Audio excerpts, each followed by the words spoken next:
People, please keep it clean.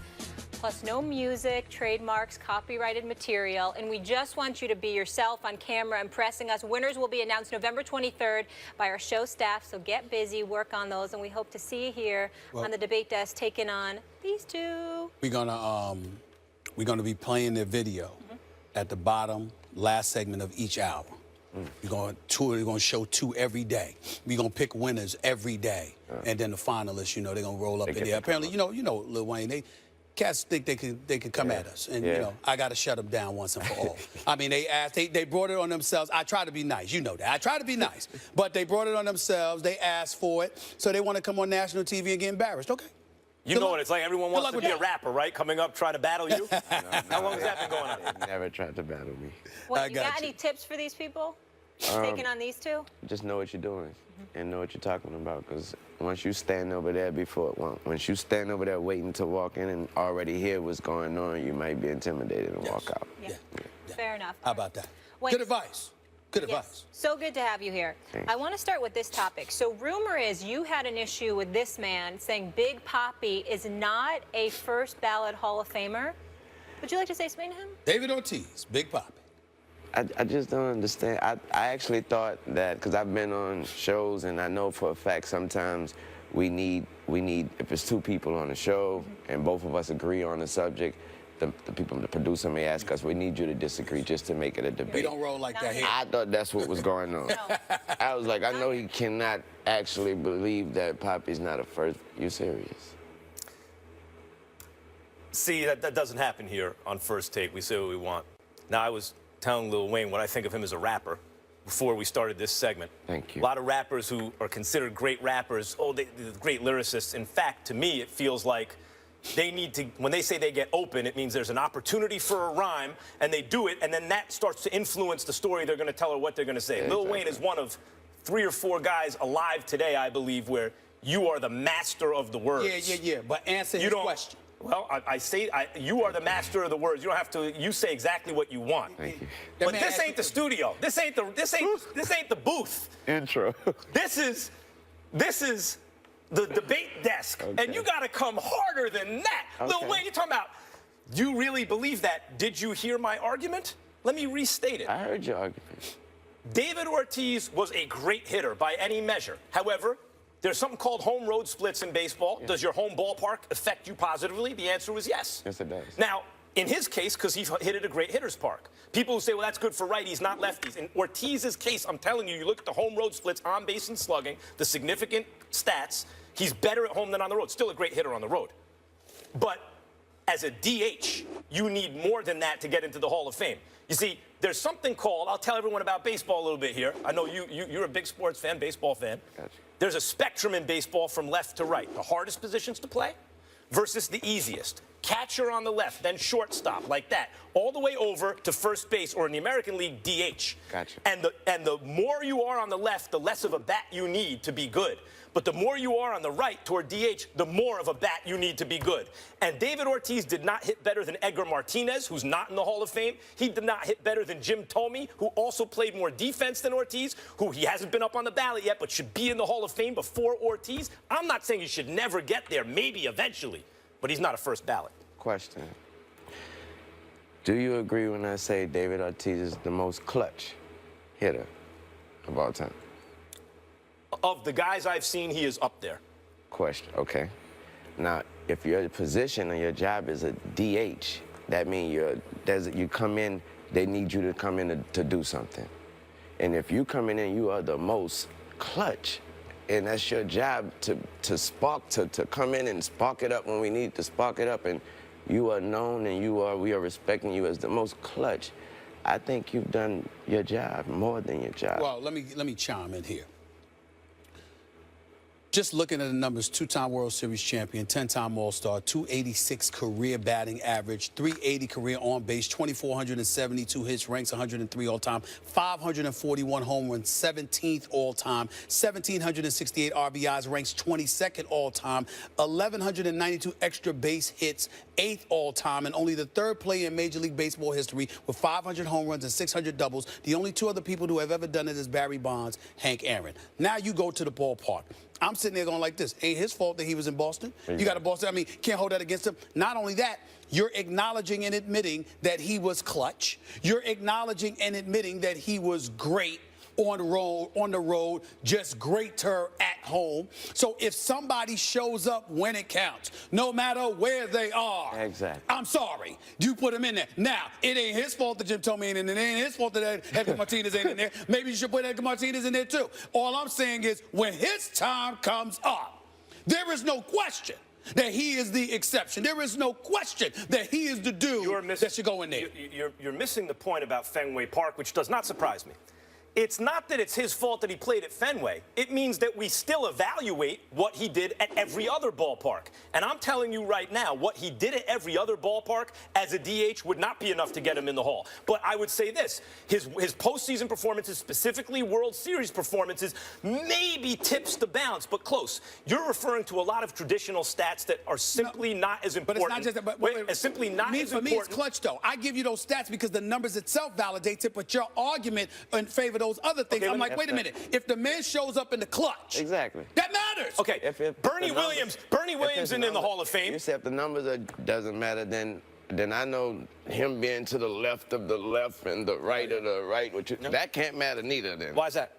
If the numbers don't matter, the numbers do matter. I'm saying the numbers do matter. And if you're all the way where he is as a DH, you need ridiculous numbers to get in. Did he get them? Maybe, but not first ballot.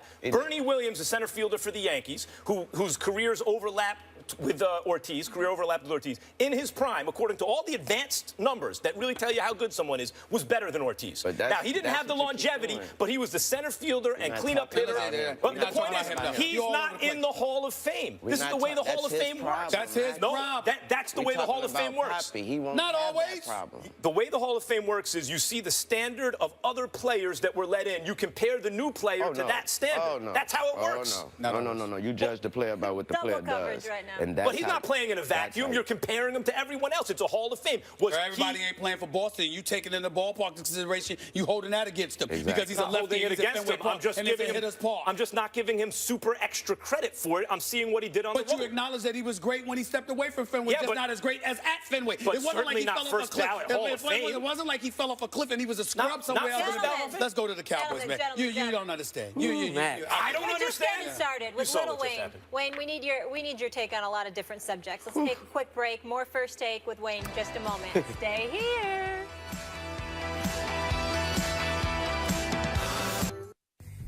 You're watching First Take, presented by Bass Pro Shops. I tried to put myself, say, in Tony's shoes. I'm sure Tony wants to play. I mean, he doesn't want to get injured. He wants to be productive. But you have to look at the dynamics right now. And they really are hitting on all cylinders. So this is hypothetically thinking. If you're Tony, you say, you know what? As much as I want to play, I don't want to press the issue. I want to play, but I'm going to let it play out right now. And it's probably better if Dak starts struggling and then they bring me in, rather than they put me in and then all of a sudden we're not hitting on all cylinders and everyone's like, they should have got rid of Tony. Blah, blah. I mean, if I'm making sense. So I'm not saying that you tell Garrett or Jerry Jones, look, I don't want to play. I think you want to play, but look, I don't want to mess up the dynamics of the team. If we get to a point where we're struggling, then it's time for me to come in. Now, that's a hard thing to do. I just think you're better if you wait till you're really needed. And I mean, no disrespect whatsoever to Tony. Little Wayne, I'm watching you smile while you hear that voice. You know, Brett Favre, your former quarterback, see you with the Green Bay. Yeah. But before we get to the question, did you want to mention something? I just want to make sure everybody knows. I know David Ortiz is a 3-time World Series champion. I kept saying 2-time. I kept saying 2-time. It's because I want to forget the fact that he got his first beating the Yankees en route to the first title. That's why I wanted to. That wasn't it. But go ahead. Go ahead, man. You okay with your former quarterback, Brett Favre, saying that about Mr. Romo? Yeah, I think it was very wise. And everybody's kind of, they like, what's wrong with? They're like, oh, that's not Brett, that's not Brett who you. They think Brett, he said this about Aaron, and that's the Brett that retired but came back, and that's the Brett that would never. It's not my job to help her. That's not that Brett.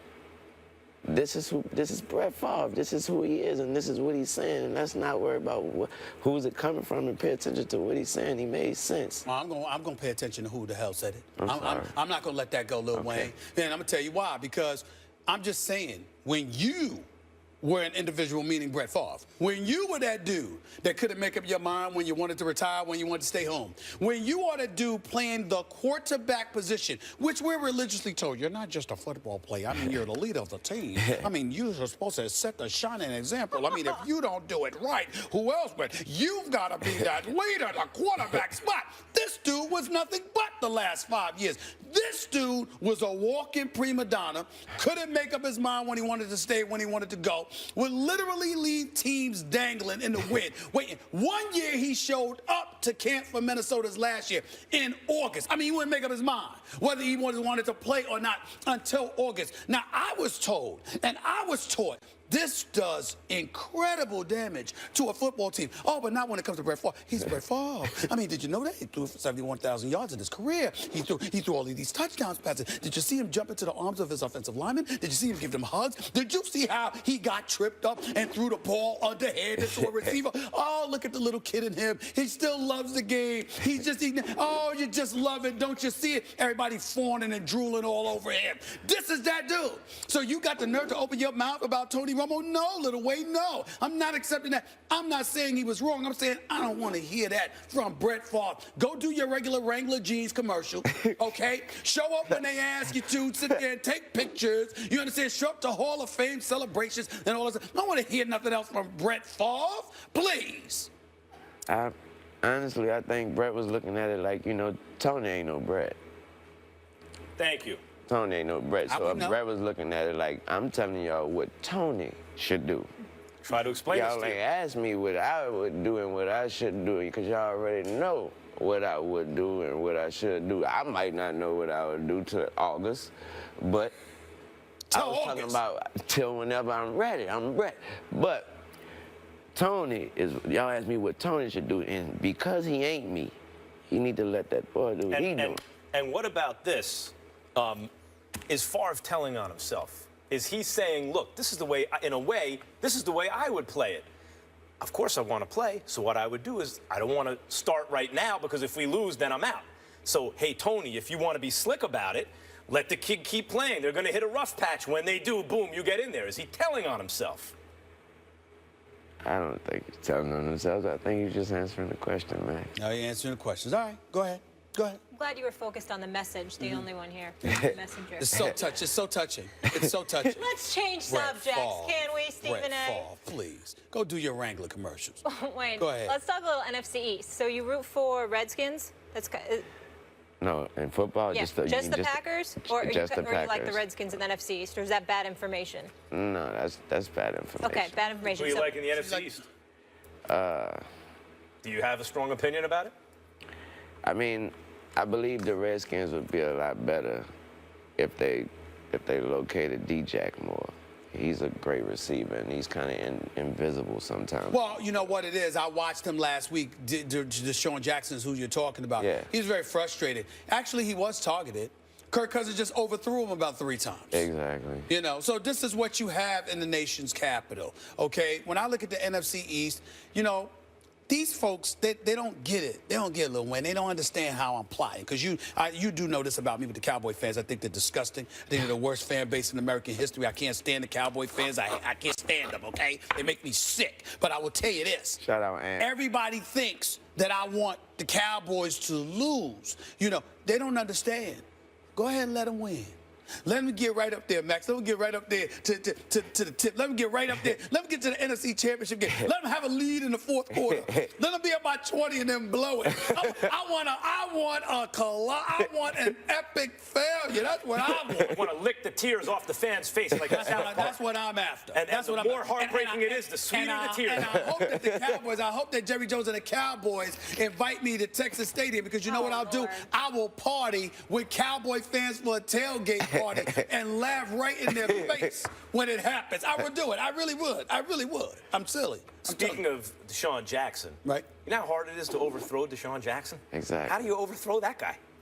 I mean, the quarterback play in Washington, except for RG3's rookie year has not been consistently good in how many years?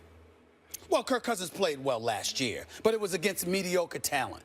And it was for a few games. It was some spurts to me. It wasn't, you know, I thought that was what I actually thought was happening was how we blow. When I say we, I mean us, America, how we just blow things up, you know. I might make a shot behind my old Lil Wayne's the best basketball player. You know, just, I think that was what's happening. Gotcha.